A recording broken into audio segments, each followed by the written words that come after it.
وعن المدارس أكتر من مشكلة الحقيقة.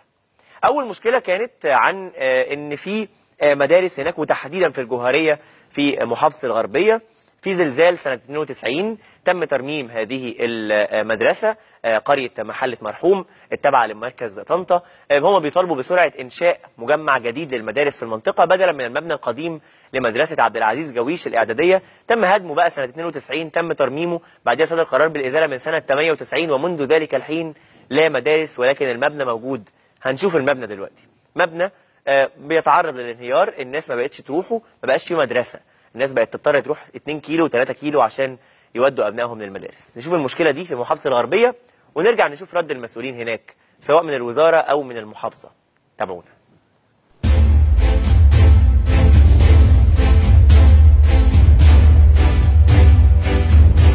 بلد هنا عندنا حضرتك بتقسم لبلدتين، الجوهريه ومحله مرحوم.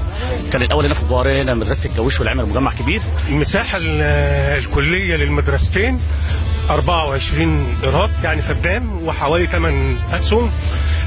كانت المدرسه دي بتخرج اجيال ومنهم مدرسين وموجهين وناس مستويات كبيره. تقريبا هي حوالي ممكن 90 سنه 70 سنه احنا متخرجين منها، واخويا على المعاش دلوقتي متخرج منها. مدرسه عبد العزيز جويش دي يعتبر يعني مبنى اثري لحد دلوقتي، هو اثري. حصل الزلزال 92 عملوا عمليه ترميم، وفي سنه 98 شهر 2 جاء ازاله للمدرسه، ومن 98 لحد الان والمدرستين اصبحوا مقلب للزباله. كانت الارض عليها مشاكل من الورثه، بس الورثه يعني باعوها لهيئه الابناء التعليميه، فالمفروض هيئه الابناء التعليميه كان من سنه يعني من 2002 و2003 كانت تبني المدرسه، وطبعا ايامها 2002 و2003 كانت الاسمنت ترخيص وكان الزلط، كان كل حاجه رخيصه ايامها، وكانت فلوسها معتمده هيئه الابناء التعليميه. كان 1600 ابن من ابنائنا كانوا بيبقوا موجودين في المدارس هنا، اصبحوا دلوقتي بيعانوا، بيروح مدارس اخرى تبعد عن هذا المكان حوالي 2 كيلو.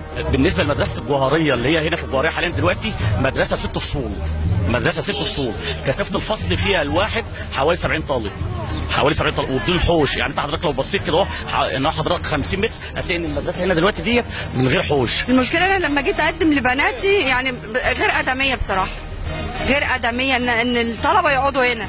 حضرتك الفصل ممكن فيه 80 واحد، انا دخلت لقيت بعضهم قاعد على الشباك، بعضهم بالشوز والشتاء وكده وطين ويطلعوا على الدكك. واحنا بنرفع شكوانا لوزير التربيه والتعليم، بنقول له احنا عاوزين نعرف ايه السبب اللي وصلت اليه المرحله دي.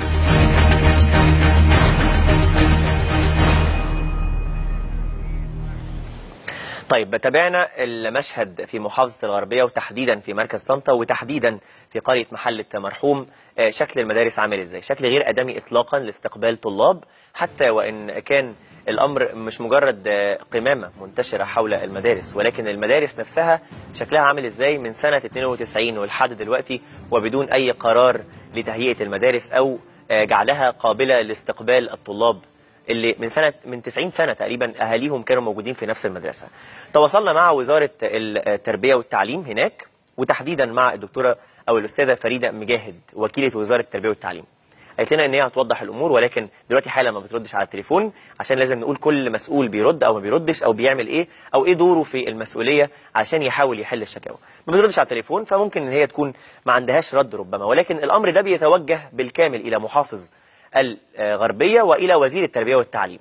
كيف يكون هذا المشهد قابلا لكي يتم التعامل معه أو قابلا لاستقبال الطلاب في المدارس، لأن المشهد ده غير آدمي على الإطلاق. وإحنا عايزين نطور التعليم، فنطور التعليم أولا بمدارس قابلة لاستقبال الطلاب وبمناهج بيتم تغييرها.